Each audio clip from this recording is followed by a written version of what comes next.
직분과 어울리지 않는 욕망, 직분과 어울리지 않는 욕망이라는 제목으로 함께 말씀을 나누겠습니다.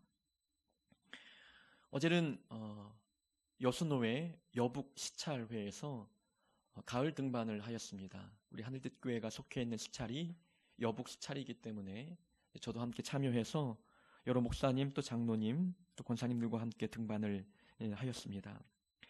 시찰회 회원은 이제 장로님과 목사님입니다. 그렇기 때문에 이제 배우자까지 함께 동반하였기 때문에 권사님들도 함께 포함이 되었지요. 시찰회 모임을 이제 교회 개척한 이래로 한 4번 정도를 참여한 것 같습니다. 그러다 보니까 서로 안면도 익히게 되고 또 대화도 주고받게 되고 또 많은 분들이 관심을 갖고 하늘빛교회에 대해서 물어오시는 분들도 계셨습니다. 어제는 또 꽃미남 목사라는 소리도 또 들었습니다. 늘 자주 듣는 소리이기 때문에 놀라지는 않았지만 그래도 그분들과 소통하고 관계를 맺고 친해진 아주 소중한 시간이었습니다. 식사를 하는 중에 한 목사님께서 당신이 30년 전에 개척하셨던 이야기를 해주셨습니다. 지금은 거제도 섬에서 목회를 하시는 분이신데 30년 전에는 충청도 부근에서 개척을 처음 하셨던 것 같습니다. 그때 1000평 대지를 이제 대출을 받아서 구입을 했다고 합니다. 매입을 해서 500평은 주차장을 만들고 나머지 500평 안에 교회와 사택 그리고 어느 정도의 그 밭을 일굴 수 있는 그런 터전을 마련했다고 합니다.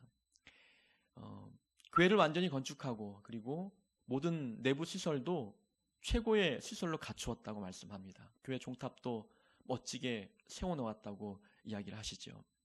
들었던 비용이 한 2, 3억이 좀 되었던 것으로 기억이 됩니다. 그렇게 교회를 멋지게 건축하고 나니까 한 달에 등록한 교인들이 40명 정도가 되었다고 합니다. 한 달에 들어왔던 분들이 40명 되었다고 하는 것이지요. 그러면서 말씀하시기를 아무래도 교회를 이쁘게 건축하고 나니까 많은 성도님들이 저 교회는 부담이 없겠다. 이미 교회를 건축했으니까 여러 가지 건축에 대한 압박은 없겠다 싶은 마음에 많은 분들이 찾아오셨다고 말씀을 하십니다. 그런데 안타깝게도 그 다음 해에 IMF가 터지게 되었다고 말씀합니다. 우리가 보통 IMF가 터졌다 이렇게 표현을 하지만 이 IMF는 국제통화기금입니다. 우리 대한민국이 부도 직전에 놓여 있던 상황이었죠. 그래서 외환 위기에 빠졌던 상황이었습니다. 그래서 IMF 국제통화기금에 달러를 이제 빌려오게 되었던 것이지요. 우리나라의 달러 보유 금액이 바닥을 보이고 있기 때문에 달러가 구입되지 아니하면은 이제 나라가 부도가 되는 것이거든요. 그래서 이제 IMF 국제 그 통화기금을 통해서 달러를 들여오게 되었다는 것입니다. 그것이 이제 우리가 IMF 사태라고 표현을 하는 것이죠. 또 다른 표현으로는 IMF 외환 위기라고 표현을 또 하기도 합니다. 그런 상황 속에서 모든 건축업계가 이제 힘들어지게 되었고 모든 이제 대한민국 사람들이 허리띠를 졸라맨 그런 시기였습니다. 97년도로 기억이 됩니다. 그래서 이제 이 목사님이 그 IMF가 아니었다면은 한 노회와 교회를 통해서 2, 3억의 보조금과 지원금을 받을 수 있다고 주기로 약속을 받았는데 IMF가 발생이 되면서 그 지원금을 받지 못하게 되었다고 말씀합니다. 취소가 되었다고 하는 것이죠. 그래서 은행 대출 2, 3억을 고스란히 빚으로 떠안게 되었다고 합니다. 그래서 1년도 채 지나지 않고 그 교회를 다른 분에게 넘기고 떠나야만 하는 상황에 놓였었다고 말씀합니다. 30년이 지났지만 아직도 그 빚을 갚고 있다고 말씀을 하는 거예요.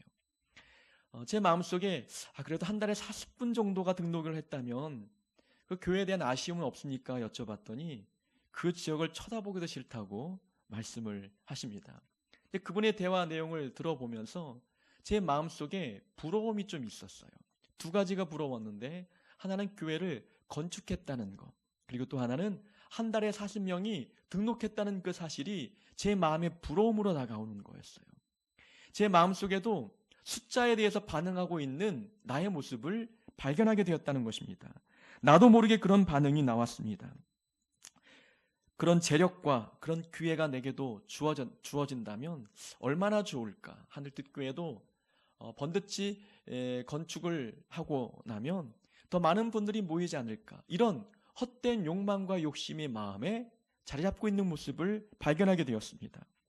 처음 개척할 때에는 건물은 중요하지 않고 사람도 중요하지 않다라는 그 마음을 갖고 개척을 시작을 했는데, 어느덧 그분과의 대화를 통해서 더 모든 것을 갖춰놓고 개척하신 분도 계셨구나.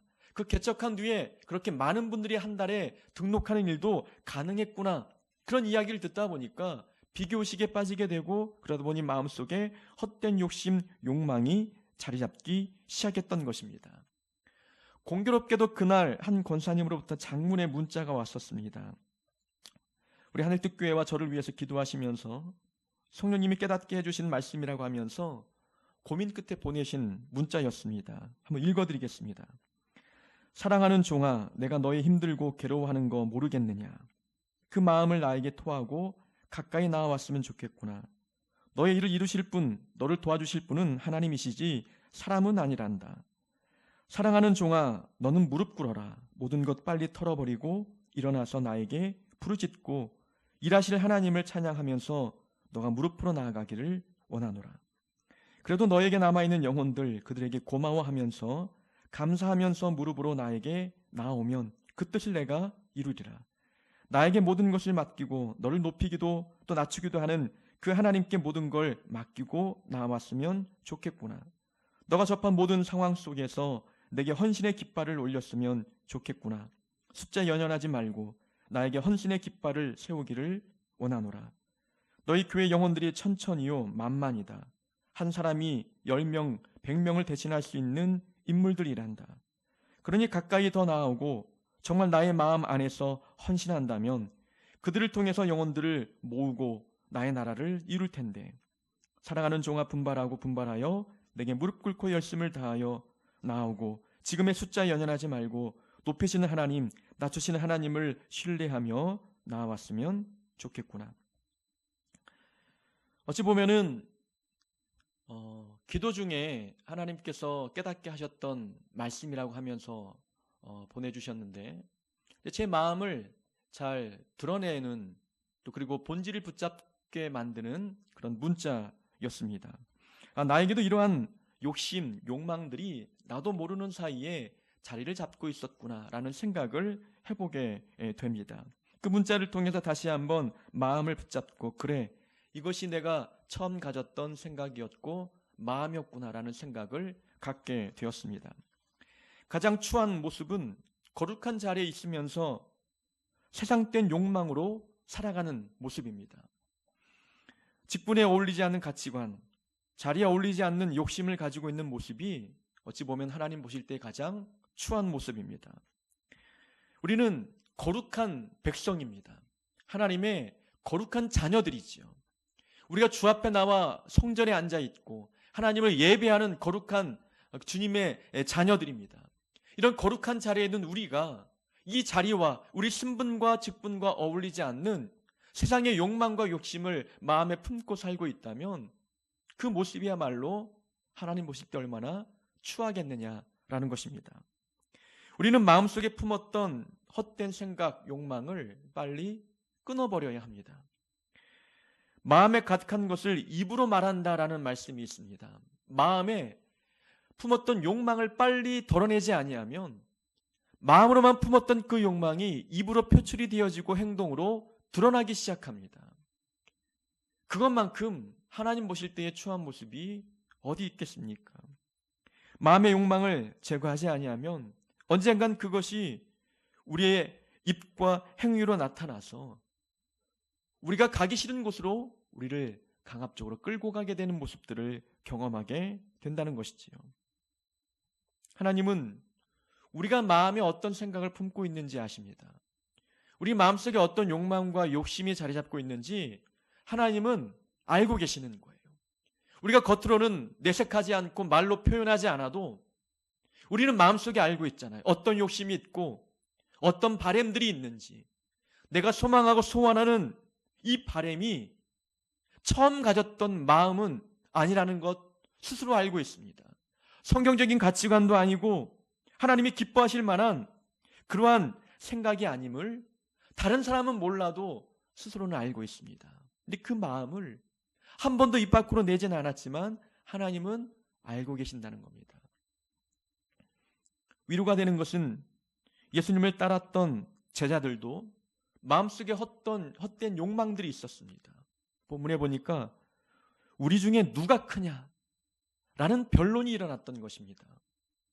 그래도 체면이 있었는지 그것을 입 밖으로 꺼내면서 티격태격 다투고 싸웠던 것이 아니라 그들은 마음속으로 내가 더 클 거야. 제가 더 클까? 그런 생각들을 누구나 다 제자들이 갖고 있었습니다. 그때 47절에 보면 예수님께서 그 마음에 변론하는 것을 아시고 제자들이 이 마음속에 어떤 생각을 갖고 있는지 알고 계셨습니다. 그들 마음속에 어떤 욕망이 자리 잡고 있는지 주님은 보고 계셨다는 것입니다. 주님을 따라다니면서 거룩한 척했고 모든 것을 포기하고 헌신하며 주님을 따르는 척하였지만 그러나 그들 마음속에는 여전히 높아지고 싶은 욕망들이 있었던 것입니다. 남들보다 좀 더 뛰어나고 싶고 더 높은 자리에 오르고 싶었던 욕심들이 제자들 마음에도 자리 잡고 있었습니다. 그들이 이러한 헛된 욕망을 품었던 원인은 하나님 나라에 대한 오해 때문이었습니다. 주님께서 하늘 보좌 버리시고 이 땅에 오신 목적이 우리를 구원하기 위함인데 그 구원 자체가 정치적인 구원으로 착각했던 것입니다. 이스라엘이 로마의 지배를 받고 있던 그때에 이제 주님이 왕으로 오셨기 때문에 왕으로 오신 주님께서 로마를 몰아내고 그리고 이 나라를 회복하시며 이 나라의 왕으로 등극하실 것을 기대하고 있었습니다. 우리의 스승인 예수님께서 왕의 자리에 오르시면 나는 어떤 자리를 얻게 될까? 그래도 내가 좀 더 높은 자리에 앉지 않을까? 그런 자리에 대한 욕심을 모든 제자들이 품고 있었습니다. 하나님 나라에 대한 오해 때문이었습니다. 그들의 오해 때문에 그들의 마음은 이 땅에 속해 있었습니다. 그들의 욕심과 욕망은 하나님 나라에 속한 그런 거룩한 욕심들이 아니라 이 땅에 속한 세상적인 욕심과 욕망을 마음속에 품고 있었습니다. 마음의 욕심을 포기할 수 있는 비결은 딱 하나밖에 없어요. 우리의 마음을 하나님 나라에 두는 것입니다. 우리의 소망을 하나님 나라에 두는 거예요. 하나님 나라가 곧 임하게 되는데 이 땅에 우리가 욕심을 갖고 있다 한들 그것이 무슨 중요하고 무슨 소용이 있겠느냐? 이 땅의 모든 것을 포기하고 내려놓을 수 있는 비결은 하나님 나라에 대한 바른 지식, 하나님 나라에서 소망을 품고 있는 그런 마음을 갖게 될 때에 이 땅에서의 모든 욕망과 욕심을 내려놓을 수 있는 것입니다.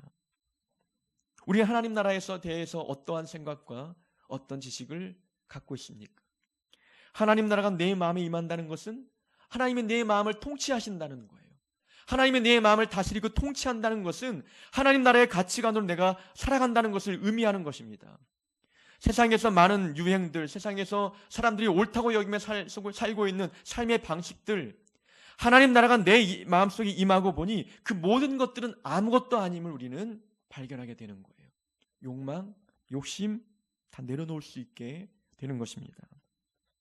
예수님은 제자들의 마음을 아시고 어린아이를 하나 데리고 와서 그 곁에 세우신 다음에 누구든지 내 이름으로 이런 어린아이를 영접하면 곧 나를 영접함이요 누구든지 나를 영접하면 곧 나를 보내신 이를 영접함이라. 어린아이를 데려다 놓고 이 아이를 영접하는 자가 하나님을 영접하는 것이다 라고 말씀합니다. 이 말씀은 곧 어린아이와 같은 자들을 섬기라는 거예요. 그러니까 제자들은 높아지고 싶었습니다. 그들이 말하는 높은 자리는 그야말로 직책이었어요. 근데 하나님 나라에서 높은 자리는 낮은 자들을 섬기는 자, 이러한 자들이 하나님 나라에서 높아진 자라고 주님께서 말씀하고 계십니다. 어린아이를 예로 드시면서 말씀하시는데 그 당시 사회적 배경을 보면은 어린아이는 하찮은 존재였습니다. 우리가 알고 있듯이 인원수를 셀 때에 여자와 어린아이는 빼고 성인 남자만 계수했어요. 그만큼 여성과 어린아이는 하찮게 취급당했던 그런 사회적 배경이었습니다. 그런 상황에서 어린아이를 데려다 놓고 이 아이를 영접하라, 섬기라라고 말씀하시는 주님의 그 가르침은 유대인들에게는 충격이었다는 것입니다. 문화적인 충격, 사회적인 충격이 그만큼 컸던 것이에요. 그렇게 하찮은 자들을 섬기는 자가 하나님 나라에서 높은 자다라고 주님께서 말씀하고 계십니다. 이 세상에서 높아지려고 했던 제자들의 생각과 정반대의 개념을 가르쳐 주셨어요. 하나님 나라에서 높아지는 것이 더 중요하다는 것입니다. 사람 앞에서 높아지는 것보다 하나님 앞에서 높아지는 것이 얼마나 중요한 가치인지를 깨닫게 해주고 있는 말씀입니다. 우리는 이 본문을 통해서 깨닫는 사실 하나가 있습니다. 우리는 높아질 곳을 찾지 말고 섬길 곳을 찾아야 된다는 거예요. 대접받을 자리를 찾지 말고 섬길 만한 자리가 어디인지, 섬길 대상이 누구인지를 찾아야 된다는 것입니다.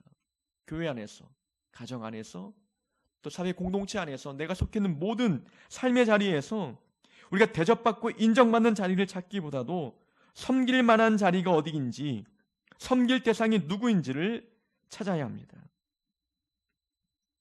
어린아이를 영접하고 섬기는 자가 하나님을 섬기는 것과 동일하다라고 말씀하셨던 주님의 말씀처럼 지극히 작은 자를 섬기는 그 자가 하나님을 섬기는 거예요.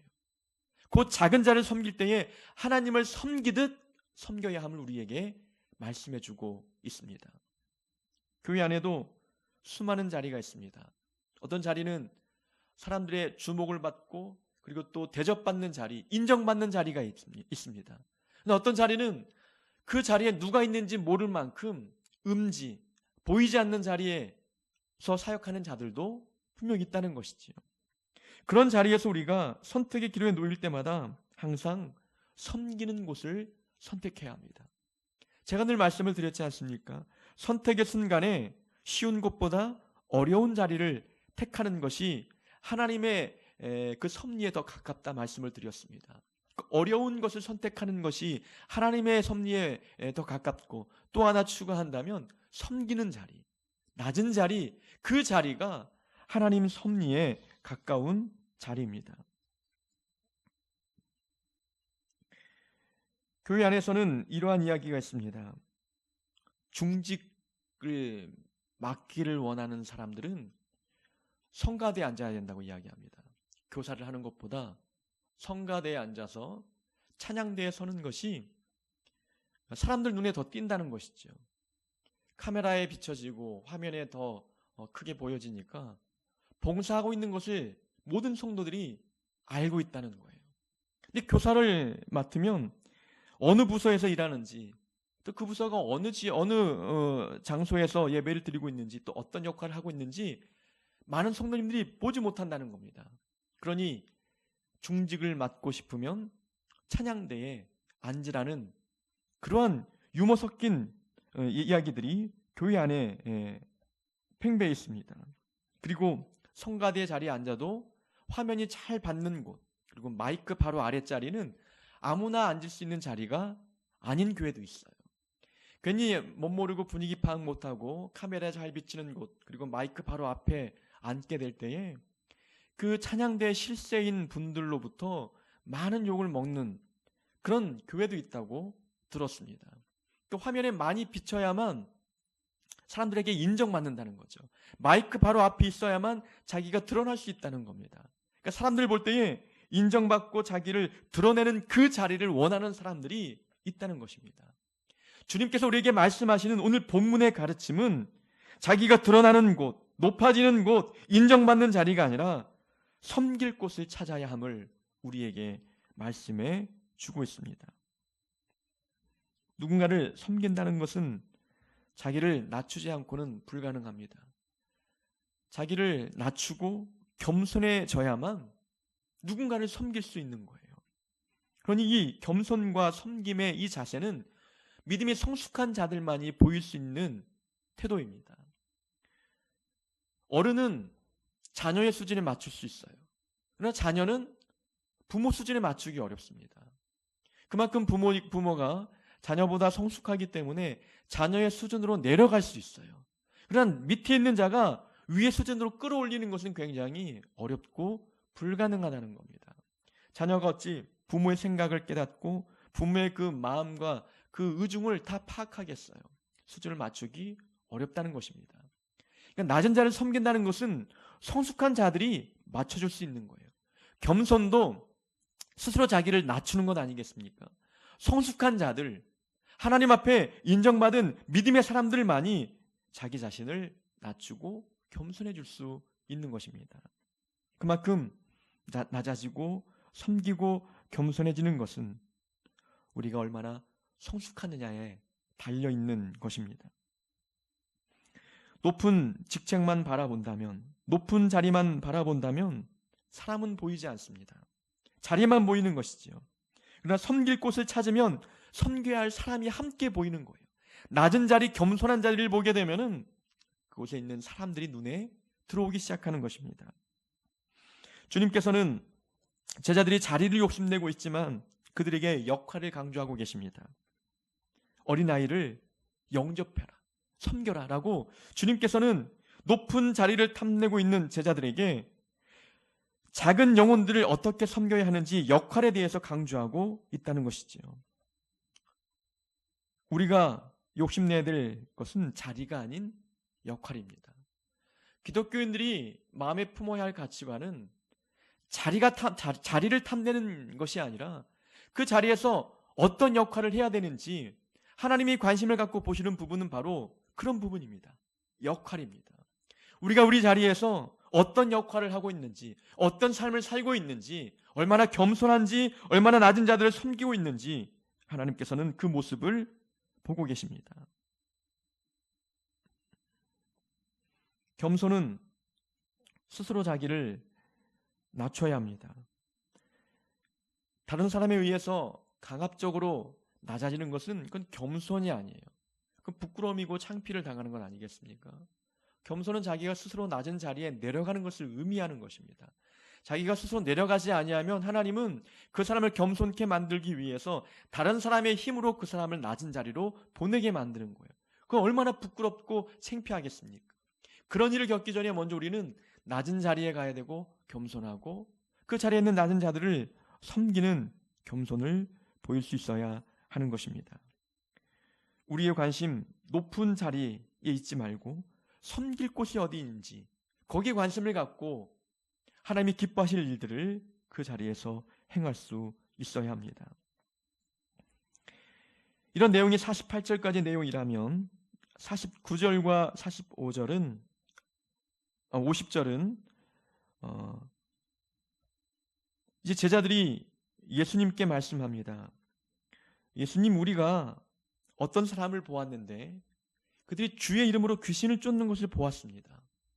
근데 그들에게 우리를 따라오라고 이야기했는데 우리를 따라오지 않았습니다. 그래서 주의 이름으로 귀신 쫓는 그 일을 하지 말라고 제가 권했습니다. 라고 요한이 이야기합니다. 그때 예수님께서 그들이 하는 사역을 금하지 말라 말씀합니다. 너희를 반대하지 않는 자는 너희를 위하는 자라 라고 말씀하는 것이지요. 자, 제자들이 어떤 마음이 있었는지 그 마음에 품고 있는 생각이 무엇인지 한번 상상해 보았으면 좋겠어요. 본인들은 모든 직업을 다 포기하고 주님을 따라가고 있어요. 그런데 어떤 사람들은 주님을 따라오지도 않으면서 주의 이름으로 사역을 열심히 하고 있습니다. 귀신을 막 쫓아내고 있어요. 그들 마음속에 높아지고 싶은 욕망이 아직까지 있는 겁니다. 그러니까 앞부분에서 46절부터 48절까지는 제자들 중에 누가 크냐 이런 생각을 갖고 있었는데 주님의 가르침을 통해서 우리가 우리끼리 이렇게 경쟁하고 높아지려고 하는 것은 주님께서 기뻐하시는 일이 아니구나. 그러면 우리는 주님을 따라가고 있으니 주님을 따르지 않는 자들보다는 우리가 좀 더 낫지 않을까, 우리가 좀 더 높지 않을까라는 생각을 마음에 품고 있었던 것입니다. 아직까지 높아지고 싶은 욕망이 있었던 거였어요. 또 한편으로는 시기와 질투의 마음이 있었어요. 본인들은 하지 못하는 그 일을 다른 사람들이 하고 있는 거예요. 우리가 지난주 수요일에 말씀을 함께 나누었습니다. 그 본문에 어떤 내용이 있습니까? 귀신 들린 아들, 그 아버지가 제자들에게 그 아들을 데리고 와서 이 귀신 들린 아들 고쳐달라고 부탁을 합니다. 근데 제자들이 하지 못했어요. 그러니까 주님께서 그 제자들을 향해서 책망하시지 않았습니까? 믿음이 없고 패역한 세대여, 내가 얼마나 너희와 함께 있으며 너희에게 참으리요. 그리고 그 아들을 고쳐주셨어요. 근데 본인들은 하지 못했던 귀신 쫓는 그 사역을 다른 사람이 하고 있는 모습을 보았어요. 그 마음속에 시기와 질투가 있었던 것입니다. 아니, 내가 더 높아야 되는데, 내가 더 높은 자리에 올라가야 되는데 나보다 더 뛰어난 사역들을 하고 있는 그 모습을 보니 마음에 시기와 질투가 있어서 그 일을 하지 못하도록 막았던 것입니다.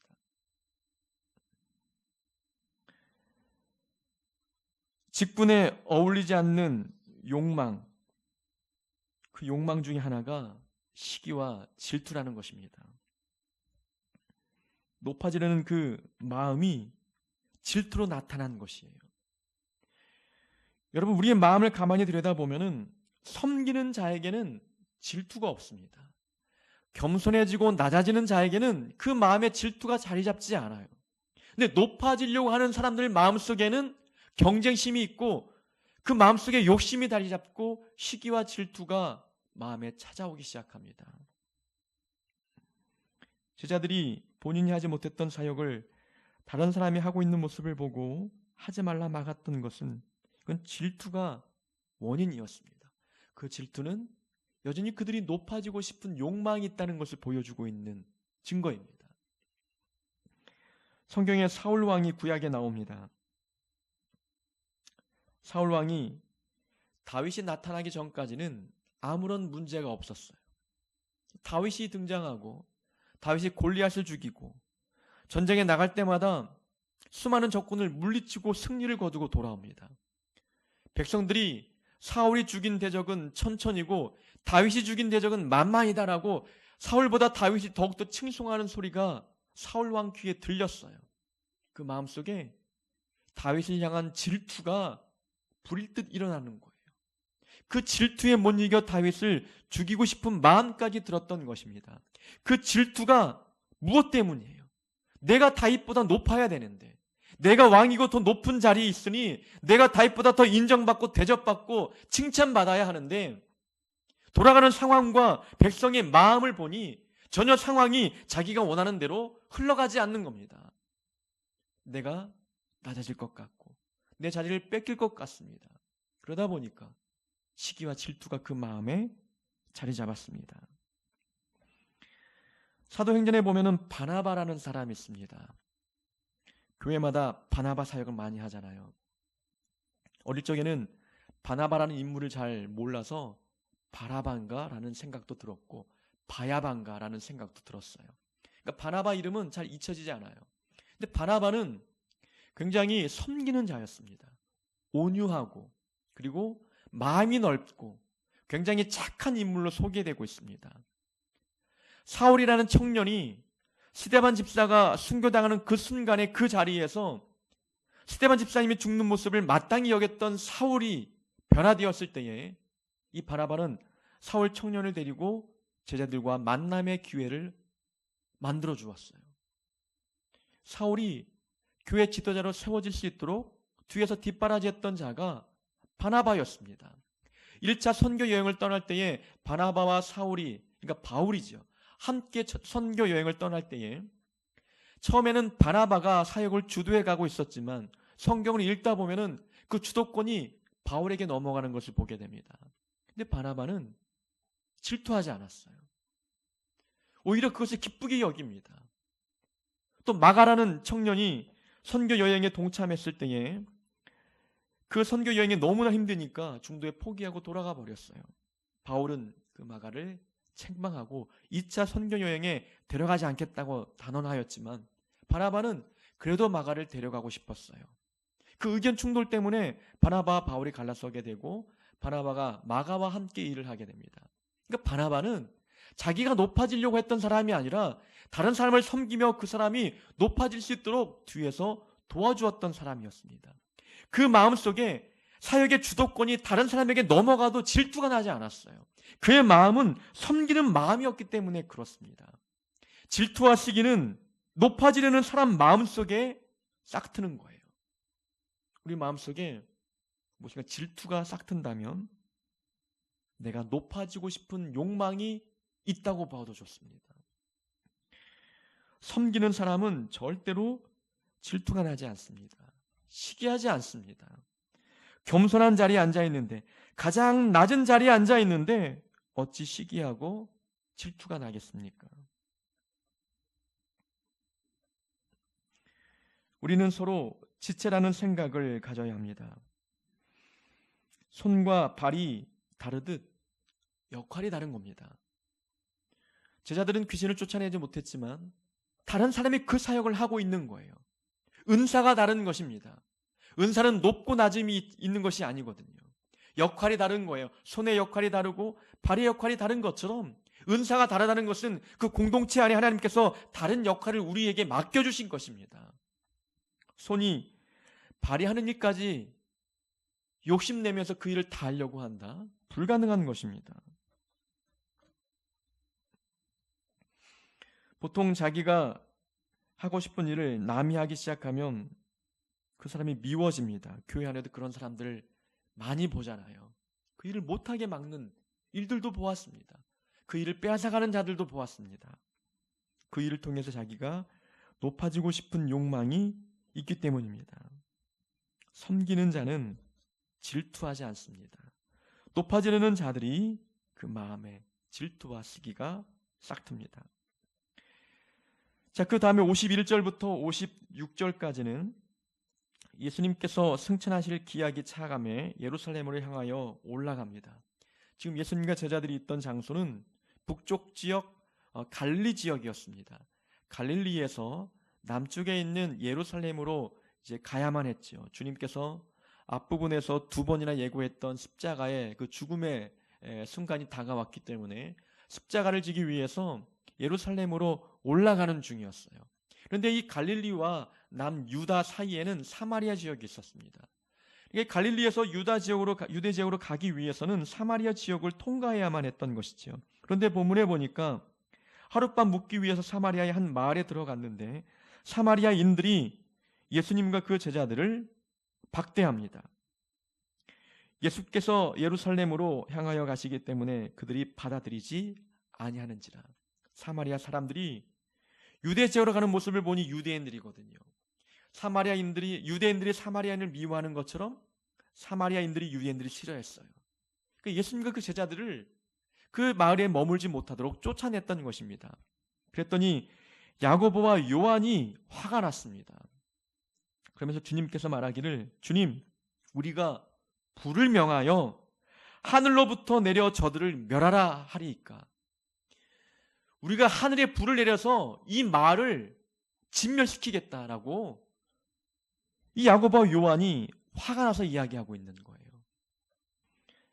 그런 거 보면은 야고보 요한이 이런 말을 했던 걸 보면 우리도 참 위안이 되지 않습니까? 우리와 참 다르지 않는 사람이구나라는 것을 엿보게 되는 것이지요. 그러니까 그들 마음속에 복수하고 싶은 마음이 있었던 거였어요. 우리를 박대하고 우리를 천대하고 내쫓았던 그들을 그냥 두기 싫었던 것입니다. 감정이 상한 거예요. 상처받은 것입니다. 거부당한 이 상처 때문에 복수하고 싶은 마음이 있었던 거였어요. 그때 주님께서 돌아보시며 꾸짖으셨습니다. 제자들 꾸짖으시고 다른 마을로 가셨어요. 주님께서 온 인류를 구원하기 위해서 십자가를 지기 위해서 예루살렘으로 가시는데 박해받았다고, 쫓겨났다고, 거부당했다고 분노의 감정에 휩쓸려서 그 주어진 능력을 그들을 복수하는 데 사용한다. 십자가의 정신과 맞지 않는 모습인 거예요. 제자들은 주님께서 십자가를 짊어지기 위해서 예루살렘으로 가고 있는데 전혀 다른 반응을 보이고 있다는 것입니다. 주님께서 이 본문을 통해서 우리에게 말씀해 주시는 것은 개인의 이익과 감정을 위해서 자기의 능력을 사용하지 말라는 겁니다. 내 감정을 풀기 위해서 내게 주어진 은사와 능력을 그런 쪽으로 사용하지 말라는 거예요. 복수하기 위해서 내가 너희들을 어떻게 할 능력이 없느냐라는 것을 과시용으로 자기에게 주어진 은사를 활용하지 말라고 주님께서 우리에게 말씀하고 있는 거예요. 상대방을 굴복시키는데 우리 능력을 이용하는 자, 내게 주어진 부와 권력과 인맥과 여러 가지 스펙을 도구 삼아서 상대방에게 내 불편한 감정을 다 표현해내면서 그렇게 내가 받은 만큼 돌려주고 싶은 그런 모습들, 하나님께서 원하지 않는 모습임을 우리에게 말씀하고 있는 것입니다. 우리에게 능력이 있다면 그 능력은 다른 사람을 섬기라고 우리에게 주신 거예요. 남들보다 특별한 은사를 우리가 갖고 있다면 그 은사는 다른 사람들을 섬기라고 주신 거예요. 남들보다 더 많은 물질을 갖고 있다면 그 주어진 물질을 가지고 다른 사람을 섬기라는 것입니다. 그러니까 우리는 하나님께서 내게 주신 그 능력을 헛된 곳에 사용할 때가 많다는 겁니다. 내 이익을 챙기기 위해서 내 감정을 푸는 데에 그 능력을 사용하고 있는 그런 모습들이 있다는 것이죠. 예수님이라고 능력이 없겠습니까? 하나님이신데 예수님만큼 감정 상한 일 안 당해 보았겠습니까? 고난과 핍박을 당했고 채찍과 조롱과 침뱉음을 받으셨던 분이십니다. 십자가를 짊어지고 못 박혀 죽는 억울한 일들까지 경험합니다. 그럼에도 불구하고 예수님은 자기를 못 박는 자들을 향해서 복수하지 않았습니다. 그들의 죄를 용서해 달라고 하나님께 십자가 위에서 기도하셨습니다. 당신의 능력을 원수 갚는 데 사용하지 않으신 예수님의 모습, 우리는 그 모습을 닮아가야 하는 것입니다. 우리에게 능력이 있습니까? 은사가 있습니까? 그것을 자기의 감정을 푸는데 활용하지 않는 자들이 되어야 하는 것입니다. 예수님의 제자라면 그 제자에 맞는 마음을 소유하고 있어야 합니다. 그 거룩한 자리에 맞는 성품을 소유하고 있어야 하는 것이지요. 섬기는 삶, 그것이 주님의 제자들이 보여야 할 거룩한 삶의 모습입니다. 낮아져야 되는 것이지요. 우리가 항상 섬길 자리가 어디인지를 찾아봐야 합니다. 섬기는 자에게는 그 질투가 없는 것입니다. 감정을 푸는데 우리의 능력을 사용하지 말고 주님의 제자답게, 하나님의 자녀답게 섬기고 낮아지고 겸손하게 주어진 삶을 살아가는 우리 모두가 되기를 주의 이름으로 축원합니다.